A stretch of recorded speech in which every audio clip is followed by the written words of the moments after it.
Hey everybody, Jason here. Um, have you ever played a role-playing game?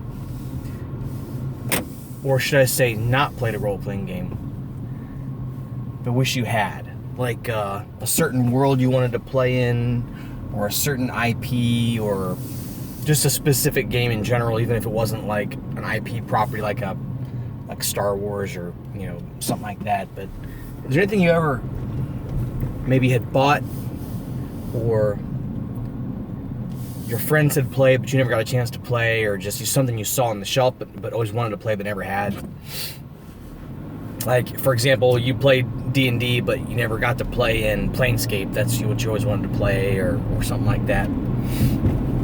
I have owned and do own a ton of games that I have never played, or got to play so briefly in such a short amount of time that it was almost like you never really played them at all.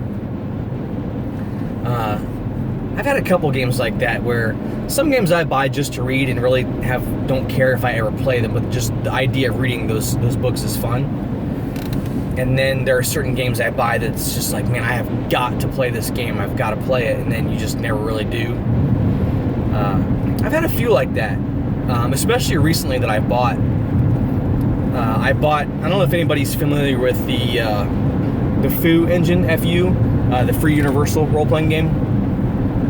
Now, I've played that game, and it's very fun, and I love the game. It's really, really simple to play. It's simple to set up, simple to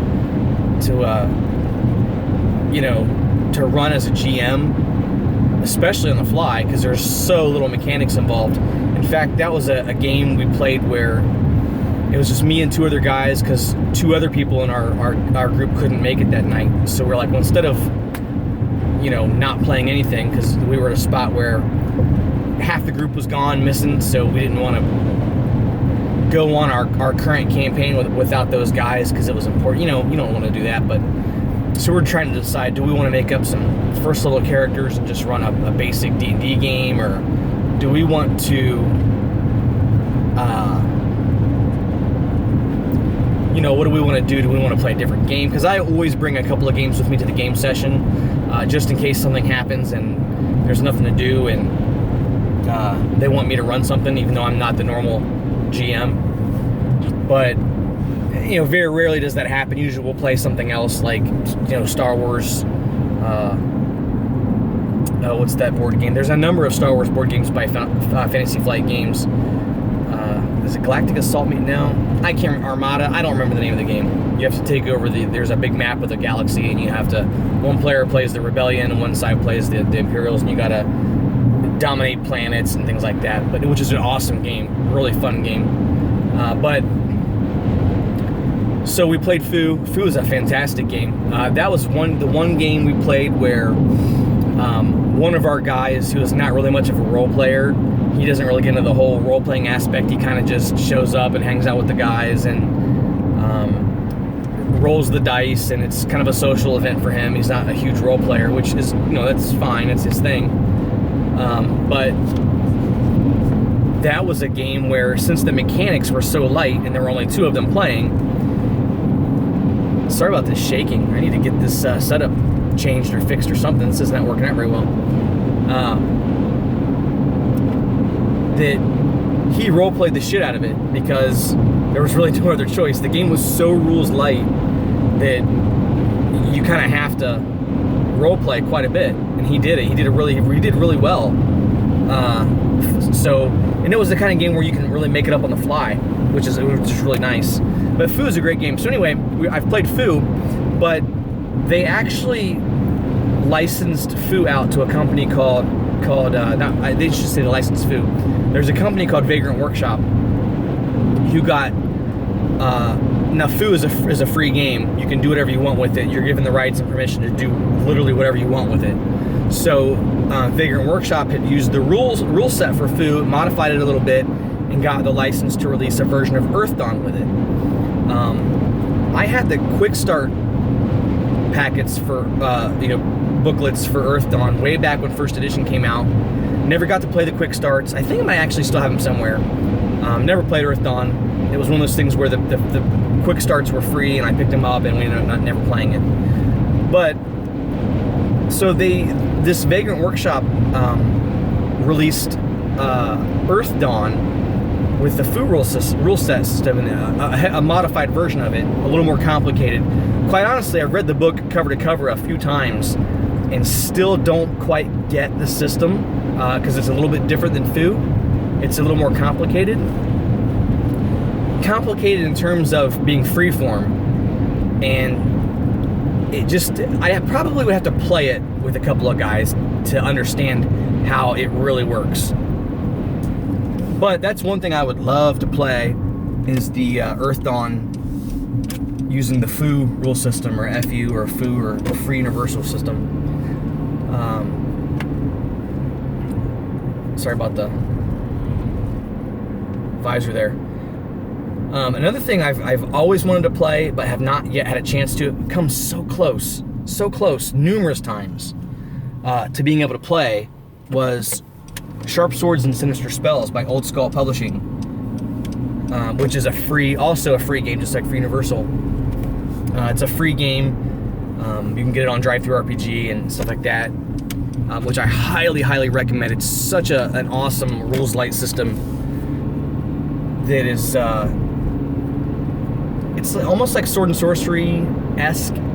It's like a dark fantasy type game. That's the base setting for it. There's no real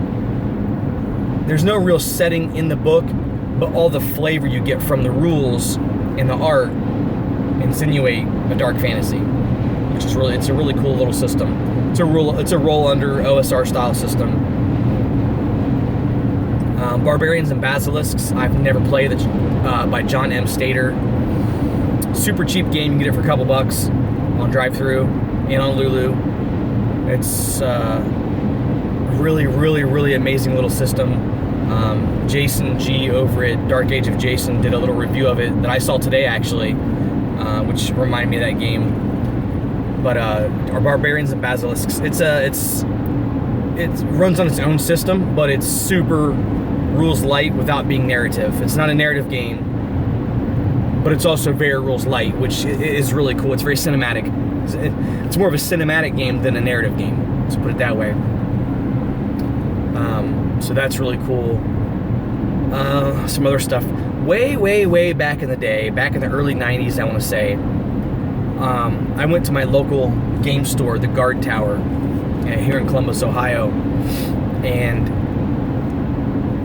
they had a lot of off-the-wall, small press stuff back in the day. Not so much these days, but back then, a lot of really small publishing things. Like, I've got my original version of the original release of Kobolds Ate My Baby. I've still got that. I got that from there. Members of the old Twerps system, that each system came in a little like Ziploc baggie with one little die about that big, that wasn't inked, so it was really super hard to read. And it was like, you had one stat, I don't know what it was called, maybe strength, I can't remember, but basically you had one stat in the game, and that's how rules light it was. I've got a couple of those still floating around in the basement somewhere. But anyway, back to what I was saying was, they had a game by the Donner Party Press, which I've never been able to find anything about that company online. I've never found anything they've ever released besides this one game. And even this one game has no presence online. I can't find anything about it anywhere. I don't know if maybe it was a couple of local guys got together and made this game, and just made, like, which the Xerox company or FedEx or something, and Xeroxed like 100 copies of it or 20 copies of it or whatever, and just sold it at the Guard Tower. I don't know how this game was made. It's the company, like I said, Donner Party Press. Get it, Donner Party. I don't know anything about this company. I can't find anything about them. But the game is called Slugs. It's an acronym for Satanic, Loathable, Unwholesome Game System. And it's just a really comedic, kind of cheesy, silly, funny little game where the whole idea is to be as evil as possible, and it's just a vile, tongue-in-cheek kind of, think like Hull from White Wolf, only it's like dollar store Hull, only without the setting. It's more of like a satanic demon type. It's just really silly, but the tone of it is kind of like Hull, I guess. Human occupied landfill. That I don't know, White Wolf. That might have been Black Dog. I'm not sure, but so it's all black and white with some line art, and the cover, it's like stapled together. It's got like colored cardstock as the back cover and the front cover, and it's stapled together. If I can find I have it at home on my shelf. It's one of my most prized role-playing possessions that I have. I've never played it, and it's really cheesy and stupid, but again, I will never part with this book because it's got there's something about it. I don't know. I'll do it if I can remember. I'll do a review of it if I get some time. I'll pull that little book out and do a little 10-minute review of it or something, and show you what it's all about. But I love that game. I don't know why I've never played it. I would love to play it. And let's see what other. I've got a game called Inferno by, I want to say, Death's Head Publishing. I could be wrong. There was the main book, and I want to say, were 2 supplements for it, like a rules supplement and an actual adventure. I want to say it was Death's Head Publishing. But anyway, Inferno was like, it was a real take on Dungeons and Dragons back in the day.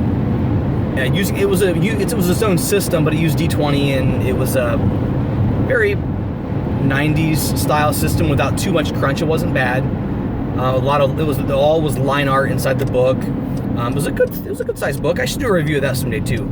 Basically, you were demon hunters and demon slayers that would go into the different levels of hell and fight demons and demon lords and things like that. And it wasn't like super like perverted and grimdark and things like that. I believe there was a little bit of nudity in the book, but that was like succubuses that, you know, they typically show with, you know, no shirt on anyway, things like that. But so Inferno was another one I've always wanted to play. Even though it's weird, I'm not a religious person, and I don't, you know, I'm not into like religious stuff. Like it's hard for me to bring myself to play a cleric in D&D. It's kind of not my thing. But I would love to play Inferno. I don't know why. There's something about that book. It's got some sort of heart to it and charisma, and I like it a lot. I'll have to do a little review of that also. Maybe I'll go get the other supplements or something online, because you can still find it online pretty cheap. Maybe I'll get the supplements and do a little review of that too. That'd be good content for the page. But Inferno was a good one. Let's see what else.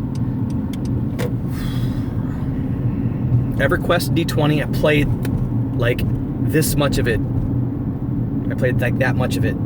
But I would love to go back and play it, even though the system was 3.5 D&D, and it was very, very, very much like Mathfinder, like every 1,000,000 feats, 30 levels. Every time your attack bonus got to a certain number, it would break off and you'd get another attack, and you end up having like 5 attacks per round at a certain level, and just really crunchy. I love the magic system for it though. It used a mana system instead of a fancy and spell level system, which was pretty cool. Nothing genre breaking or groundbreaking or anything like that, but it worked very well for what it was. But I have all the books, all the supplements, anything that was released for EverQuest D20 I have, because I was fascinated with it. I was very much a collector of that series. Star Wars Saga Edition was another one, which I don't feel like, I never played Saga Edition, but I have all the books and supplements for it. I just feel like, one, I would play it in a heartbeat, but I also am the type of person that feels like class and level based for Star Wars is not a good idea and probably would not work. And there's a couple of kids in my yard, in the driveway. That's okay, it's my neighbors. But I am home. I'll talk more about Star Wars Saga Edition tomorrow if I get a chance. Thanks for watching, and we'll see you guys later.